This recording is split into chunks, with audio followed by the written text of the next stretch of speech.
Good morning, church. Hey, I want to talk to you about something. Do you mind? First of all, go Lions, okay? I want to talk to you guys about your cake, okay?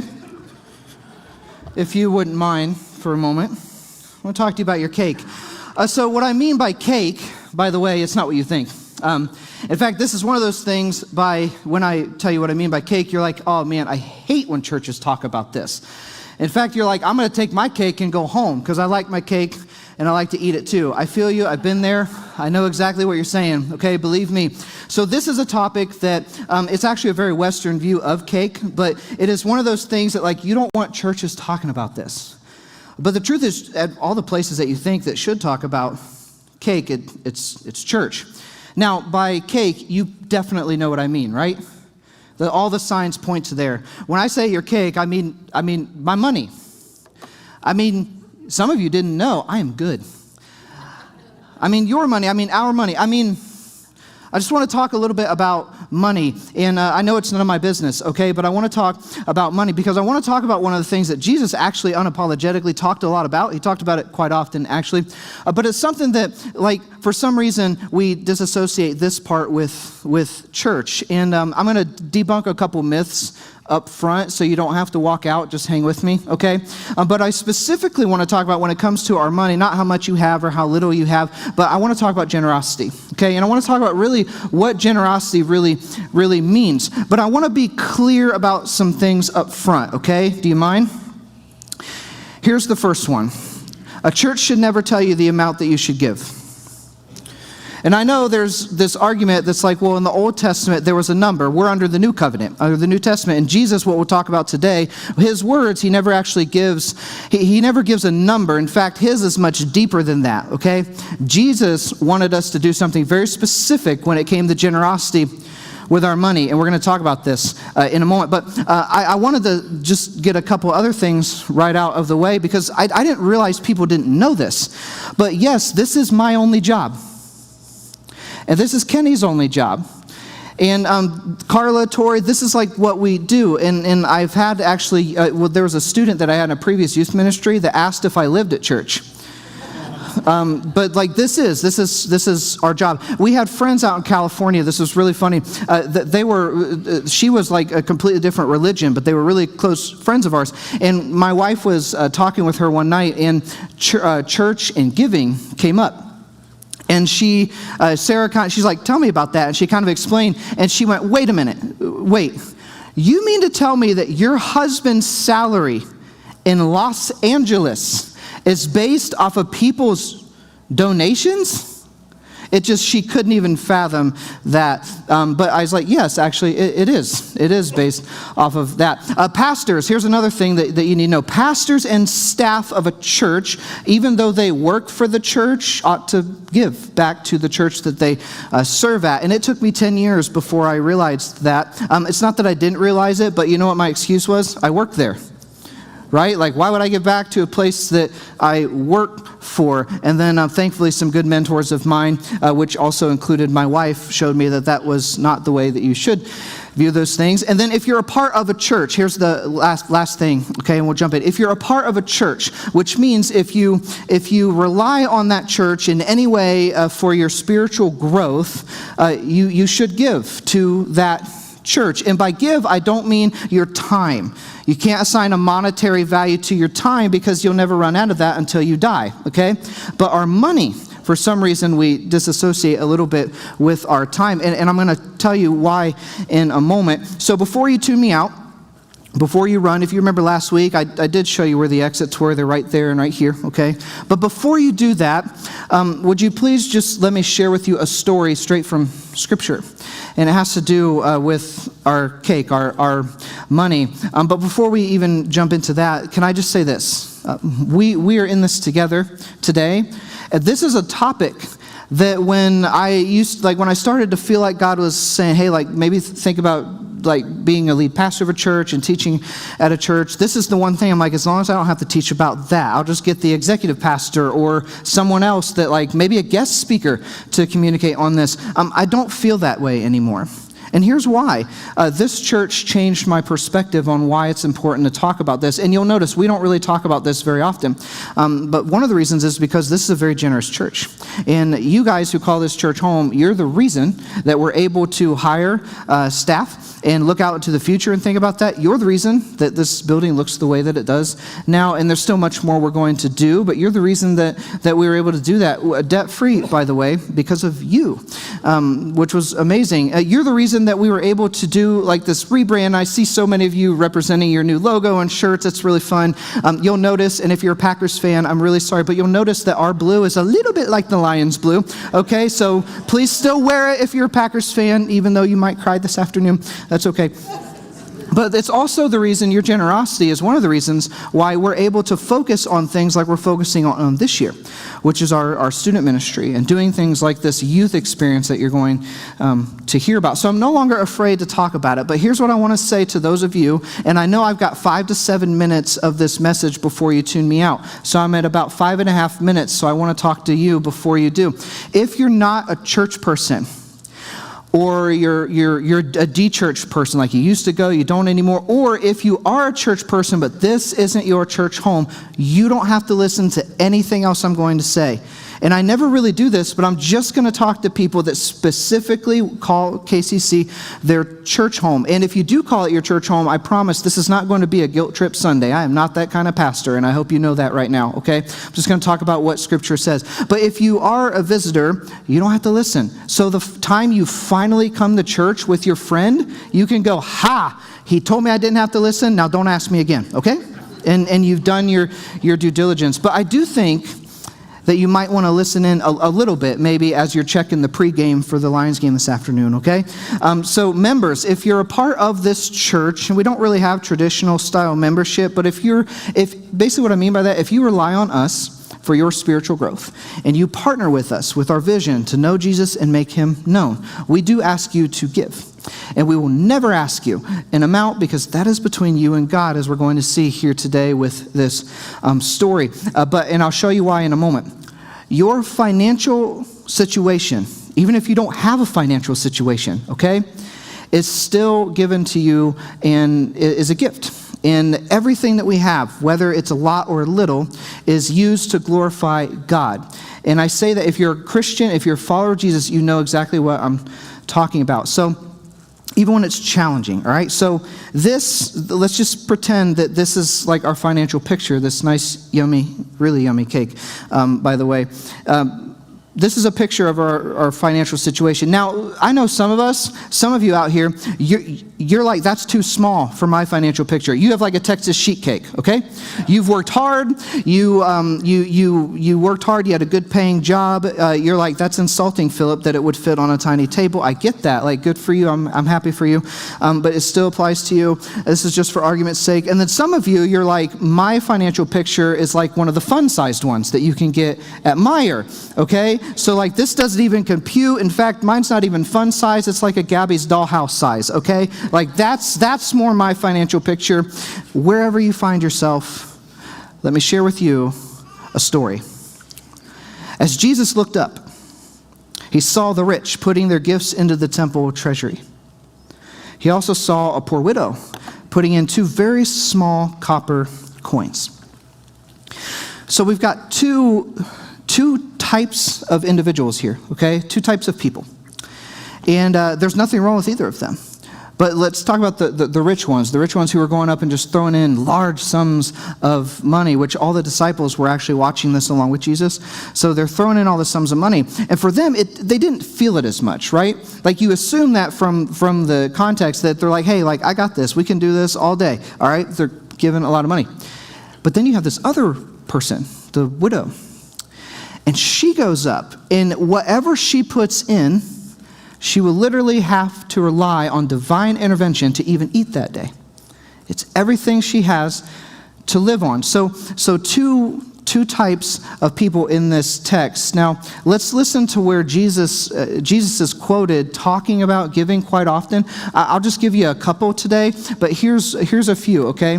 In Acts, Luke, who's writing Acts, he quotes Jesus. It's the only red letters in that whole chapter. And he quotes Jesus saying, you're more blessed to what? give than to, you know it, right? Then Matthew 6. Jesus says, don't store up treasures on earth. And you can probably finish the verse, right, where moth and rust destroy. In the same chapter, he says, you can't serve both what? God and money. You know it, yeah. But I want to focus on the widow. I want to focus specifically on this story. It's so interesting because the disciples, they're watching this, okay? And you know how, like, you shouldn't, like, turn around and chat during church? Like, I know some of you do. It's cool. But, like, you're supposed to, like, pay attention, right? And for sure not to, like, have your own mini sermon when someone else is talking. But Jesus does that. He kind of breaks rules sometimes. So here's what Jesus tells them. Turns around, he tells his disciples, truly I tell you, the poor widow has put in more than all the others. You guys are really smart. I know that about you. And you can do basic math just same as me, even if it's a struggle. I wonder if the disciples were like, look, Jesus, like I know you're like blue-collar carpenter, but did you fail math class? And like it's not the same as blue-collar today, right? Blue-collar, white-collar today, you're equally educated. Not the case in Jesus' day. If you were in the workforce, you typically, you didn't even have to really go to school. Okay, you could get picked up by a rabbi and learn. But they're wondering, like, did you miss math class? And it's the same reason when people would tell me, because I'm like decent at math, but not like a whiz. So when I mess up a math problem, I have one excuse. And I know it makes me sound not that intelligent, but it's a valid excuse. I say, hey, I went to Bible college. We had one math class in 4 years, okay? And we did our homework in class, all right? So back off, all right? I know basic addition, and I have a calculator, which is also my phone, all right? So it's cool. But this is why I've seen many people kind of get, like, they're like, what is he talking about when Christians say this? You've heard this, you've said this.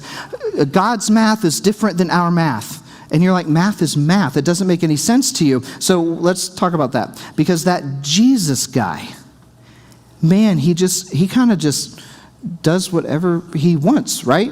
He is God, so he can kind of do that. So he's about to solve with them this age-old problem of talking about our cake. It's actually the tension we have today in our church is the same that they were feeling, the disciples back then. So here's what he tells them. All these people gave their gifts out of their wealth. But out of her poverty, she put in all she had to live on. So there's a short explanation for this. The widow gave up all she had to where that she had to rely on God to provide for her, even her basic needs. She had to fully rely on God. So here's the whole point of this whole message. I'll tell you this right up front so that those of you who want some cake, you can have some. So here's what I'll tell you, all right? Giving is less about helping your church and more about letting God provide for you. And it's about trusting God. It's a trust-built relationship. The widow knew that God had her back, and even if he didn't, she still wanted to worship him first. And that was her priority, okay? The other people were still being generous, but they had no fear factor involved. They didn't have to rely on God to provide for them. It's all about trusting God and watching him use whatever small portion that we can give to do amazing things. So let's get back to our cake with that in our mind, okay? This widow in our mind. Say this is our financial picture. Okay, and according to like our culture, it's like, that is yours. No one else can tell you how to use it, and I'm not telling you how to use it. I'm just going to share with you what we do. We typically do the opposite of what the widow did, and I thought it'd be maybe a powerful way to illustrate this is through showing you, like actually in person, what we do. So here's a story of what we do. Okay, we have something called a mortgage. Jim, would you come up here, Jim? Jim's my mortgage payment. And our mortgage is, make sure you share this with your lovely wife, okay? Oh, coffee, that's out there. I'm sorry. Yeah, that's out there. Sorry, sir. Don't repo my house, okay? But our mortgage or our rent is typically the biggest piece of our cake, right? Like that's huge. And rent, so when we lived in Los Angeles, okay, our rent was $3,300 a month. For 3 bedrooms, 1,600 square feet with no utilities or anything. And then we move here, and I'm like, it's still high. It's not that high, but I hear what like the Western students are paying. And I'm like, how do you survive? Like, it's so expensive. But then there's something else that some of us, maybe not all, but some of us, again, I'm not calling you out. I've wrestled with all this stuff I'm going to tell you. I've wrestled with myself. We wrestle with this, right? We want the cool house. The one that people go, wow, when you walk into. And there's nothing wrong with that. But sometimes we want that before we can actually afford that, right? So we just give away a huge piece of our cake. And then we're like, well, we got a little bit left, okay? So we can move on. But what about that cool new whip? You know what I'm saying? Oh, sorry. Car, all right? Daniel, where are you at? So Daniel, my friend Daniel, can you come up here, Daniel? Daniel fixes cars. So we have people who sell cars in here. I wanted someone who fixes them to come up, because I'm sure when people come up or come to your dealership, they're like, could you not only fix my car, could you fix my payment, please? Because it's way too expensive. Give Caitlin some, okay? She told me that she wanted some of that, all right? So, but here's a part where we kind of get into more trouble is with cars typically.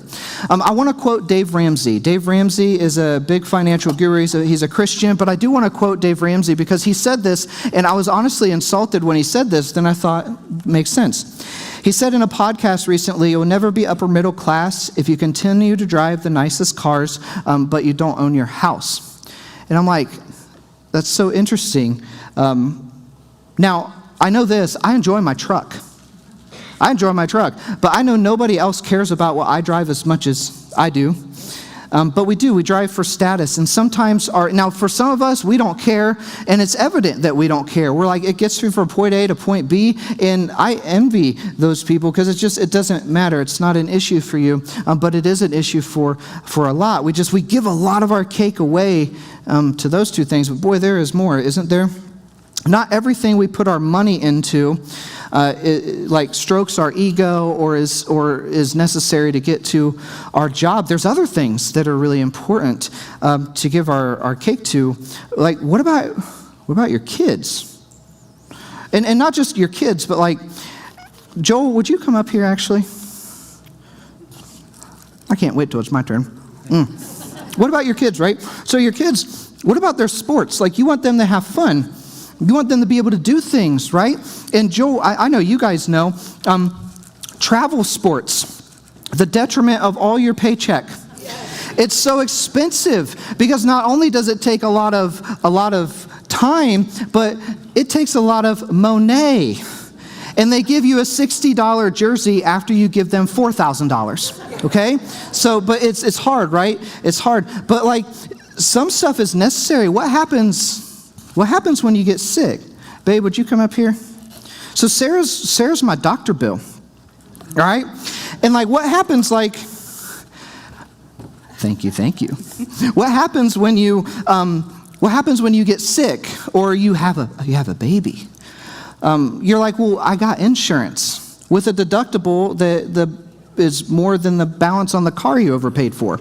So it's like, what do? Well, you pay it.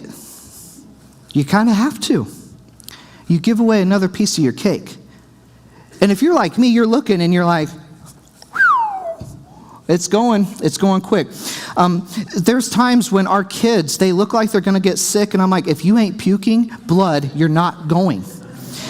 And they end up going because my wife's smarter and more like Jesus than me, okay? But, so that's not it though. Like, you got to eat, don't you? Jared's my grocery bill, okay? And honestly, this should be bigger, not just because Jared's 20 feet tall, but because, thank you, sir, thank you. But because it's like, that's expensive. And despite what either administration says, the prices are just doing this, right? They just keep climbing, but your kids got to eat. At least like Child Services says so. Like, you better feed them. So they have to eat. But there's many other things, right? These aren't the only things that you give your money to, okay? I will ask that you wait till after the service, you hungry vultures, okay? But you got other things, right? You have utilities for your home. That's another piece, right? We said this earlier. We talked about going to the doctor because we have insurance. Do you not have to pay for the insurance? It's expensive, right? So you have your deductible. Okay, that's very modest because it's probably a lot bigger than that. But then you have another type of insurance that we all want to have. We all like are told we should have, right? And it's life insurance, right? You want your family to be okay for when you leave. I see you guys eyeballing this over here, all right? You have your life insurance. And then there's this one, and I could go on, but there's this one, something that if you have children in the home and you work, it's called childcare. And this is not big enough to represent childcare. I needed a separate cake, but I'm on a budget, okay? I'm on a budget. So you have childcare. Man, ain't that expensive? I could not wait for Callie to go to kindergarten just because I didn't want to pay childcare anymore, right? So then before you know it, we're like, that's not a whole lot left. And then what do? We come to church, okay? And you hear, and again, some churches do this a lot. We don't do this because I just don't think people need constantly hounded about something we all already know. But we come to church, and we've got this little bit left, okay? And you want to be generous too. So you hear us say, like, hey, you can give. And you're like, yes, I can scan the QR code, I can give, but I can't say no to happy hour with the boys. Right, that's fun. Oh wait, there's another one. Shopping with the ladies. Like, come on. Holland stores are calling. You gotta go. Let's go. Or that fresh new drop of that online retailer that for some reason you will unsubscribe to their emails, but I love those new drops. Okay, come on now, people. All my basic people. Starbucks, baby. How many of you got your PSLs in August? Thank you, all my people. Those of you who didn't raise your hands, you lie. Starbucks. For some of you, you're like, I'm more of a Culver's gal. That's fine. Whatever. Oh, but then there's that birthday party that you forgot was there. And if you're like my wife, you have to get every kid a birthday present, and you don't even know their last name. But you're like, that's right, we do. I'll go get it. Don't send me, I'll get Clarence. Send her. Okay? So we got that. There's more stuff. This is really good, by the way. But what about like Prime Days? I mean, Prime Days only happens like once every 8 weeks now, okay? So, you got Prime Days, there's so many more things, you guys. Y'all don't mind, do you? Okay. So, anyway. Okay. So what do we give? We got all these things. What do we give, if anything?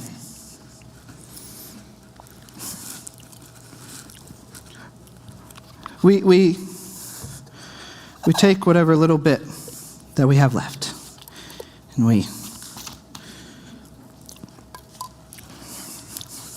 and this is our offering. And it's not even intentional. After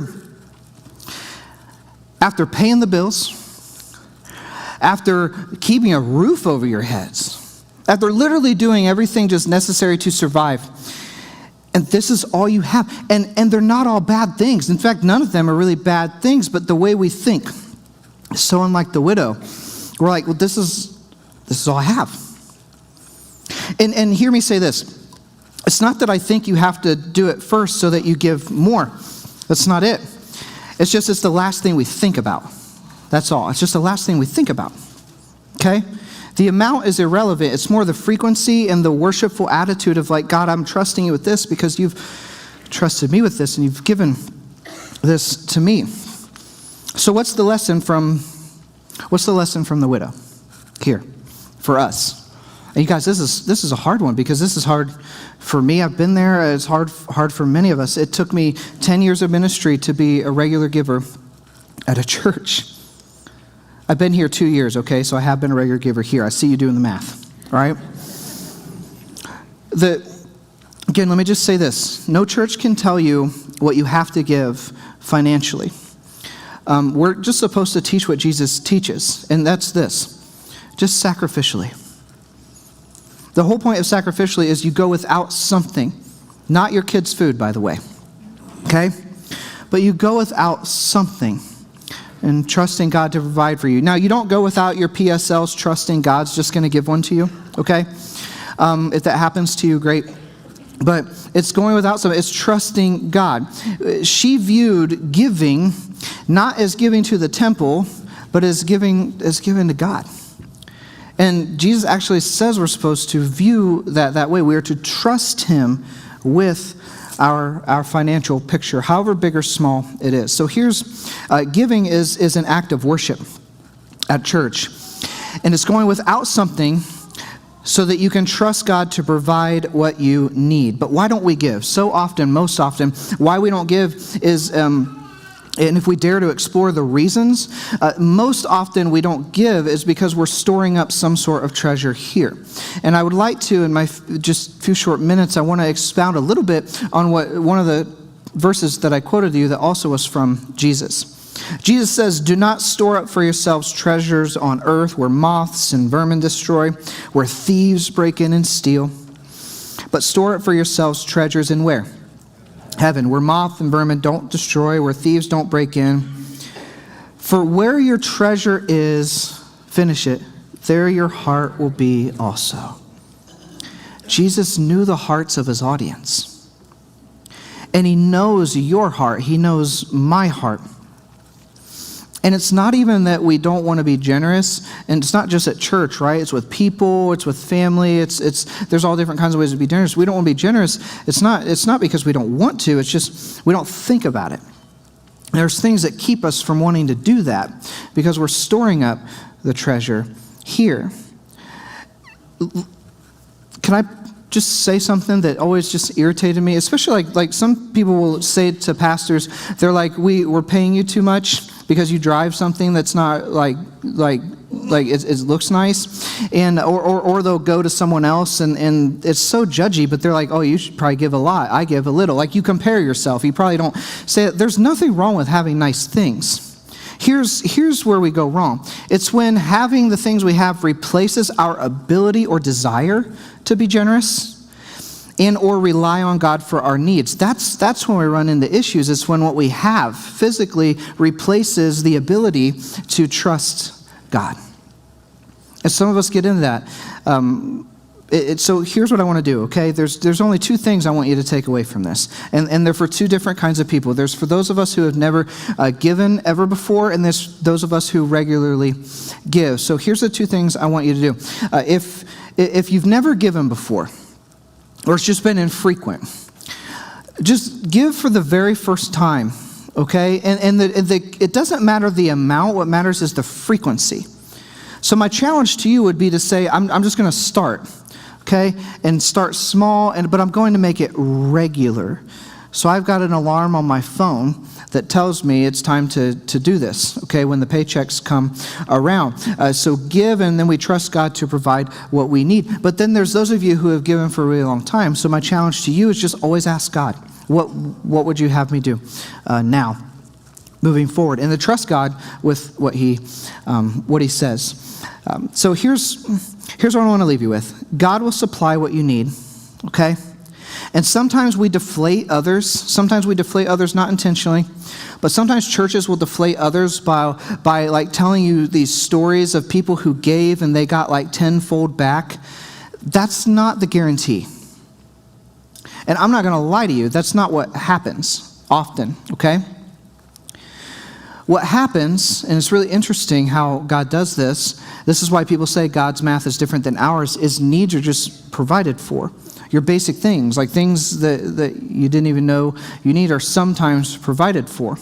But it's not all the time. And I have a little bit of a warning. I don't want you to think that, if I give, that Philip or whoever else said that God's going to bless me immensely. It's not with things.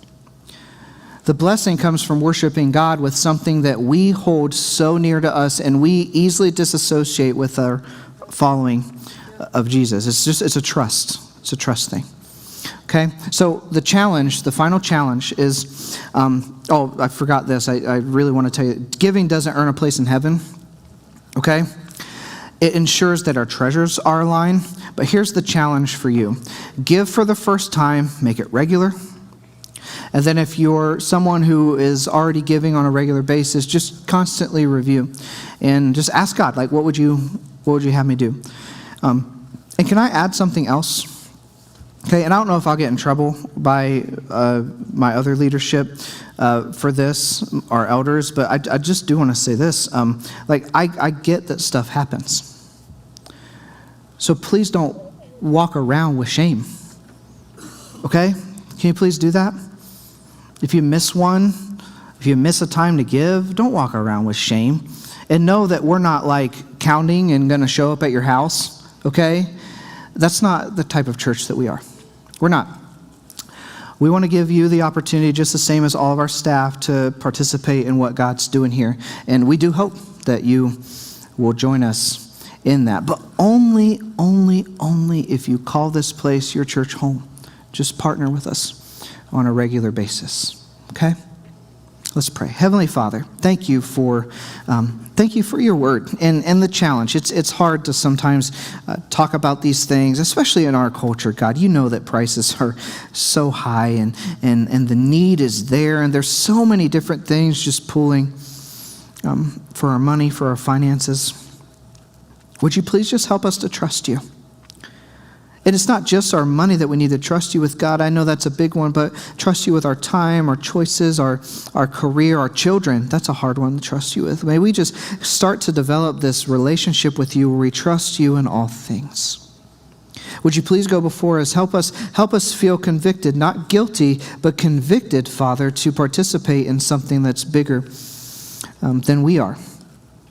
I ask that our church will continue to be a church that instead of closed fists would have open hands. Open hands to your people, to your world, and open hands to you. It's in your name we pray. Amen.